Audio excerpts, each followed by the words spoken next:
speaker of the evening. Ed Casas is a graduate of FAU with a BA degree in anthropology and social sciences and ethnic studies.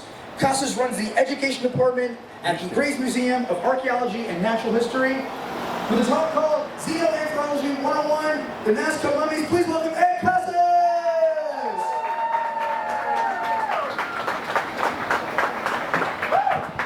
Come on, one more round of applause, please. You're the star. Awesome. Here you go, my friend. Thank you. All right. Wow, we're here.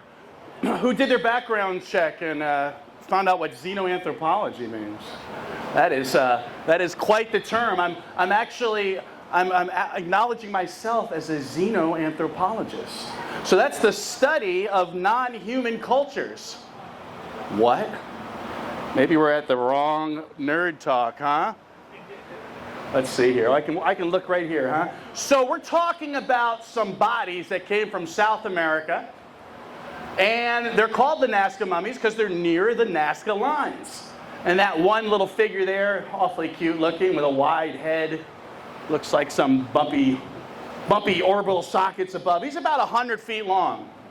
And then the trident-like symbol with multiple tridents is about 500 feet long. So we're going to talk about and that's it. The show's over. Thanks for coming, everybody. Ricardo's getting a drink. Look, I'm having to. Go forward. Go forward? Yeah, go right, go forward. It's not doing that. I broke it by hitting the button. It's okay, I'll fix it. Cool. So that's okay. It's okay. Well, he's fixing that. Oh, sorry. So there is a little bit of a timeline here. I'm sure there's a deeper timeline, but I want to give you just a couple of clues. One, these bodies were initially found in 2015 by Huaquero tomb raiders. Yeah, grave robbers. They were looking for gold, and they stumbled across something else.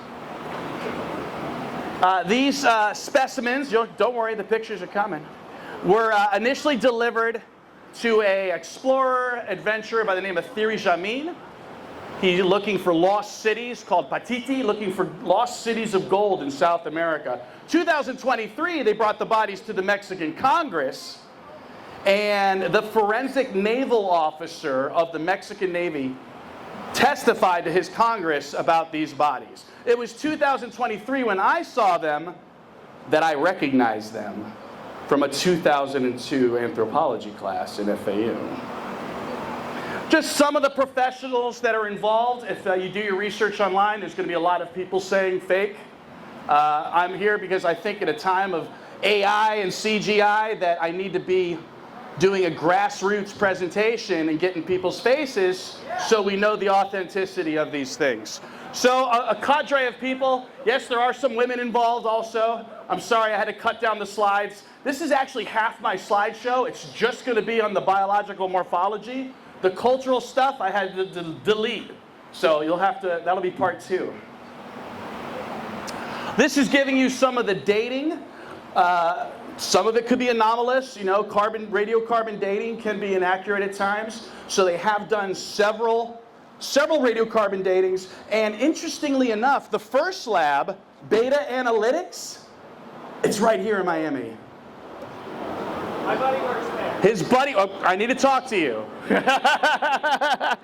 Okay, but most of the reads are coming back about 240 AD or in the 1200s, depending on the specimen. There's multiple specimens and multiple carbon dating samples have been taken from the bodies.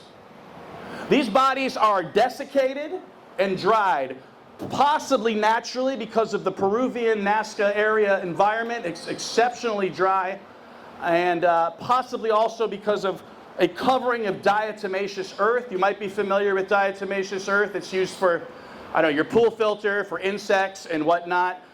It may have kept pests off of the bodies. You guys ready to see these things? Yeah. Did I build it up enough? Yeah. Ladies and gentlemen, Maria. Maria is a tridactyl specimen. Her DNA has come up about 30% human, with plenty of hits into the unknown. Now you could say, well, it's 3 fingers, it could be some sort of mutation, but it's more than 3 fingers. These beings have an extra phalange, so their fingers have an extra knuckle. Also, Maria appears to be missing her coccyx, or tailbone. We still have our tailbones. Isn't that weird? It's almost like amphibians are more advanced than we are. This is a possible tree from the biologist Wrangel. He is suggesting that Maria has multiple chimpanzee species in her DNA, as well as Han Dynasty DNA from China and Myanmar Dynasty, which is interesting because before her DNA came out, I suggested that these beings were related to mythology that refers to the Naga and dragon people. I don't know if you realize this, but there's people in Southeast Asia who claim descendancy from dragons. So it is not this Western myth of a monster to them. Also, by the way, these images are many of the images I personally cut and pasted. Since they do consider me a researcher, the main medical people that are working on this, I do have direct access to the CT scans and the x-rays. So some of these images have never been seen before. So here's Montserrat. She's also famous for having one of the many implants. She has a gold implant on her disc, on her head, a gold disc on her head, which is interesting. There's actually a myth about the god Set, who became pregnant after Horus flung semen into him. Yeah, that's how it works, right? And after Set became pregnant, a gold disc appeared upon Set's head. So it's kind of interesting. These beings may represent more than just random specimens. Oh. Let's see what happens here. I can't tell if this is moving or not. What do you think, Ricardo?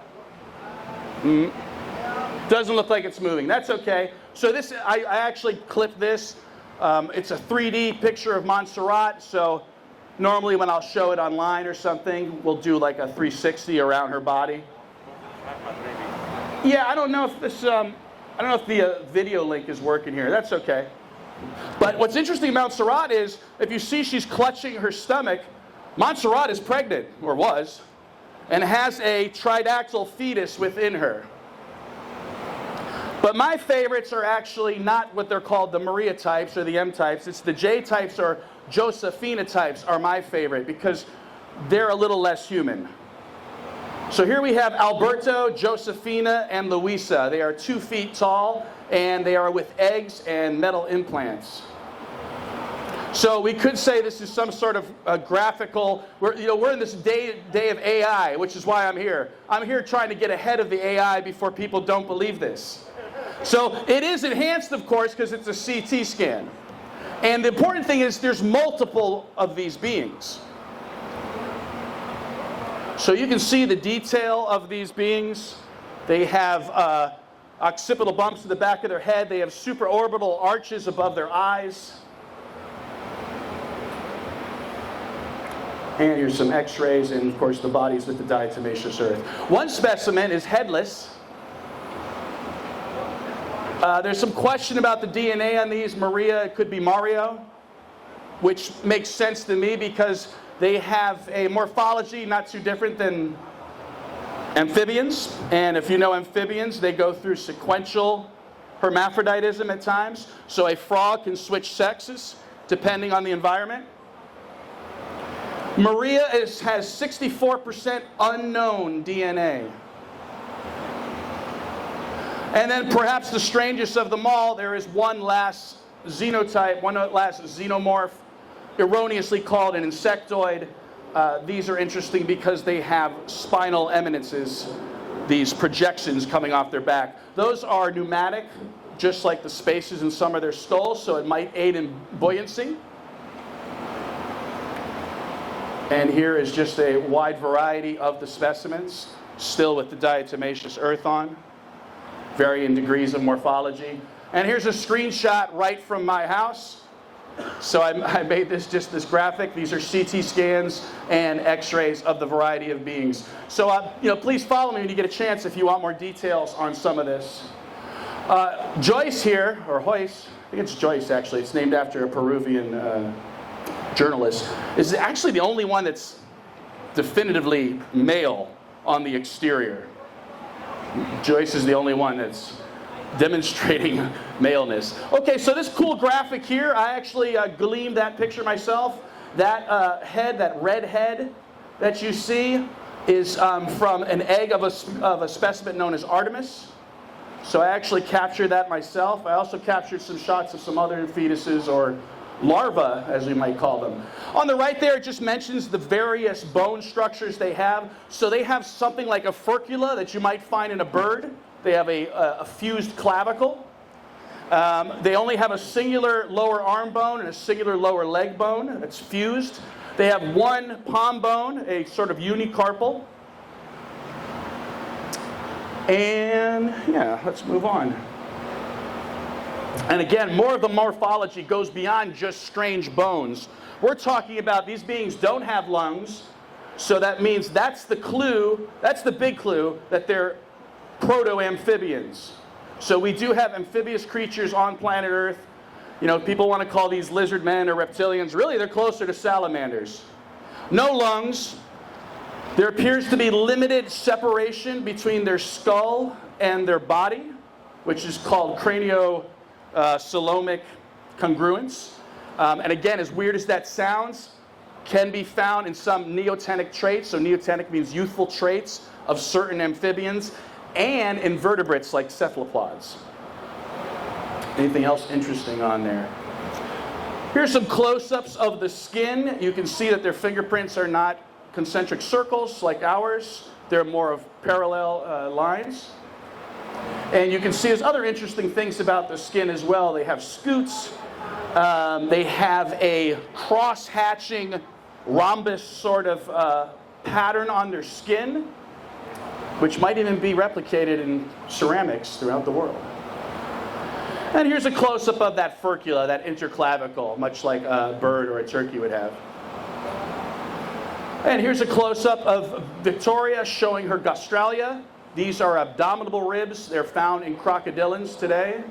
It might be to support this sort of circumference, this sort of circular rib cage they have. Again, they don't have lungs, so this might be help to support a cutaneous form of breathing. And there's a raptor gastralia next to it, just to give you an idea. So many of the researchers pointed out that the lower sacrum, the lower vertebrae of Maria, and some of the smaller ones were fused.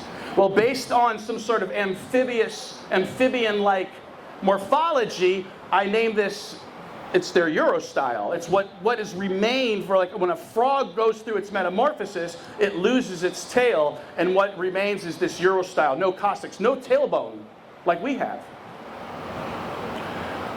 I suggested that perhaps with the arm length being longer than the legs and that singular hand bone, that perhaps these beings can switch to a quadrupedal stage if necessary. The beings do have metal implants, some in their palms, some in their chest, some in their head. And this just goes over some of the metal components. You know, I'm more interested to see if there's either copper from the Great Lakes or iron from Europe. That's what I'm kind of interested in. But a lot of people are pointing out there appears to be trace elements of osmium, which requires a large industrial scale production to make osmium. And we've got some interior of the eggs here. We may have some larvae there. But definitely we have larvae here. The one on the left I personally found in the first egg of Artemis. It appears to be hatching. And you can see a scan there that sort of implies front limb metamorphosis, much like, again, like certain species of salamanders. Their heart is even interesting. It's a tubular heart.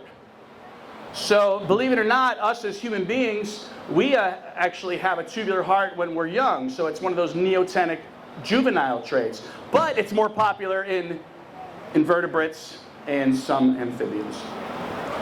Another personal discovery of mine, I predicted that in the skull of the beings, there is this concave structure. So this is an approximate size of one of the smaller types. And they have this concave structure here. I gave it the name kappa. No one else was naming it, so I've been filling voids. If you guys know the kappa of Japanese myth, It's these little yokai creatures that hold water in their head. Look it up. So I named it the kappa because it seems to be the same thing. I predicted a pineal gland there, and then when they released a sagittal cut of the scans, I saw it. So that was cool. You know, I like to say that the archaeology is predicting the biology. This really isn't even my wheelhouse. I'm the cultural guy. But my whole cultural slide I had to delete. It wasn't enough. And you're not going to believe my cultural stuff. You're going to think it's freaking Star Wars or Lord of the Rings if you don't see this stuff first. So you have to believe in the biology. And here's just a little diagram of what I'm saying about that chamber. That larva, and keep in mind that these beings probably still have some primate DNA in them. There might be some issue with the ovoviviparity or gastric brooding. So some amphibians give birth in their stomach, and they might carry them around in their mouths.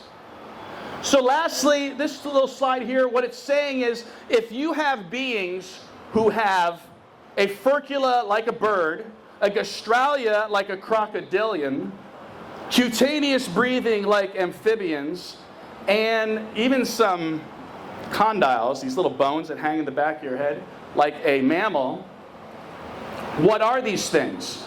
If you're looking at tubular hearts, and the tubular hearts could imply hydrostatic limbs. That means like an insect or a cephalopod, they may be inflating their limbs with fluid so that they can move. And these are depicted in the archaeological record. Also, these beings are said to be able to extend their head and neck like what character? Like E.T. But Spielberg worked directly with Hynek, who is part of the Blue Book program. So what this is implying to me is that Close Encounters and E.T. had inside information. Also, Victoria's DNA with having 64% unknown. With these two factors of these strange sort of invertebrate traits and 64% unknown, this pushes this morphology back 500 million years for it all to be together in one specimen. I call this theory the constant companion theory because it is my belief that in the cultural record, bear in mind I recognize these from petroglyphs in Bella Coola, Canada, and in the Caribbean, which led me to the Hei-Tiki of the Maori people, which led me to the Dogu ceramics of Japan. These beings appear to be depicted globally. Heart-shaped faces in tridactyl limb beings appears to be a universal symbol. If you want more information, you can find me at tridactyls.com or at Tridactyls. Also, the-alien-project.com is the original investigators. So you can go to that site right now and interact with CT scans. And lastly, tridactyls.org are my friends, and they're the ones posting the CT scans and the x-rays. Thank you so much. That was Xenoanthropology 101. You're going to have to find the cultural one because that's when it starts. You thought that was weird? The cultural part gets weirder. Wow, how fun. So I guess we can take questions. Is that right, Ricardo? Yes, sir. Is the idea that these are from other planets, or are they something that was always... Well, of course, they called their website the alienproject.com. Ed, what was the question? Oh, good thing, thank you. He's asking, do I think they're from other planets, right? Yeah. So, of course, they named the website the alienproject.com. They call them reptilians. They call the little ones insectoids. He's kind of done a disservice by doing that because I don't think they're aliens. I think they have 500 million year old morphology from here. I don't think they're reptilians. I think they're more along the lines of a proto-amphibian. So no, I think they're here. They're from here. Another question? How tall were they? So Maria is a human-sized specimen. The weird-looking kind of ET ones, like look like gray aliens, are about 2 feet. And then the strange little ones with the spinal eminences are 1 foot in length. Yeah. What do we think happened to the species? What do we think happened to the species? Well, there's depictions of them right up into the, if you guys look at the Heitiki of the Maori, there are realistic depictions of them. The Dogu of Japan, pretty realistic looking. So there's eyewitness to these things. So what happened to them? Are they still here? Or did they segue and evolve into another form? And of course, I feel a little guilty for discounting all those abductees. They say they were abducted. I feel bad for kind of not believing them because they've described things that look like this. And I think the gentleman over here had a question. Yeah. When did this when was this discovered? So the grave robbers got a hold of the bodies in 2015. They have been sending them across the world. So there are Russian oligarchs who are paying $1 million for one of these things. 2016, it came to the Explorer, and he's the one that came up with the Alien Project and the reptilians and all that. I don't even know if, this is really his wheelhouse, and he just kind of got stuck with it. For me, the personal thing is recognizing them from petroglyphs and then following the clues for the last 2 years. This has been my job for the last 2 years. I wake up and do research this, make papers, make info memes, I call them. Those are all info memes. Yeah. So follow-up, Spielberg made E.T. a long time before that. Yeah. So the Project Blue Book and that Professor Hynek, clearly they have, they may have bodies, clearly have inside information because E.T. with his heart-shaped head, his elongated head, the way his neck moves. And you guys remember Close Encounters? Do you remember, a lot of us when we were younger, when we first saw that, we're like, whoa, those things look weird. Those things look real. Here they are. And I'm here to tell you, I'm just a regular guy. By the way, the Graves Museum is no longer open. But if you drive up US 1, you can still see the dinosaur in the building, which is cool. Graves Museum, yeah. I'm curious to know if you can give us the counter-argument. Yeah, so the counter-argument, unfortunately, is weak. The counter-argument is fake. The counter-argument is they are manipulated human beings to create the 3 fingers of the beings. Now, to be fair, there is one specimen that is I don't even usually share that specimen on the screen. There is one specimen that is a human child that looks like was manipulated to emulate these beings. But what I like about having that is it shows the difference between the ones that aren't manipulated. So it's a good thing we have that. Even though it's a sad story and we don't want to promote that as some sort of alien, it's good because we can show that, okay, so here's a human with their digits cut off, and here's something where the digits aren't cut off. What I call it, you've heard of Occam's razor? I call people using Occam's spork. So, Occam's spork is they go for the simplest answer despite all the evidence and facts that say otherwise. So we can say, I can see her go, yeah, it's probably just somebody, like my first guess, right? Your first guess is somebody cut off the 2 other fingers. But then it doesn't explain the missing coccyx. It doesn't explain the lack of lungs. It doesn't explain a tubular heart, et cetera, et cetera. So there's a lot. If you try to break down one aspect of it, there's like 99 other things you have to go through. And then even if you prove one specimen to be like, this one here is manipulated, well, there's over 20. Rumor has it that there's up to 100 or 1,000 of these. They found something called a citadel. So Peru has these underground stone areas. Weird stuff, right? I'm here to give you ontological shock, they call it. Hopefully I did that. All right, thank you so much for listening. That was awesome. Appreciate the questions. And Ricardo, I want to give this to you. Is that a This replica Josefina head. I thought it was a burrito. Sorry, I didn't look at it. Thank you, Ed. Let's give it a go for Ed Casas, please.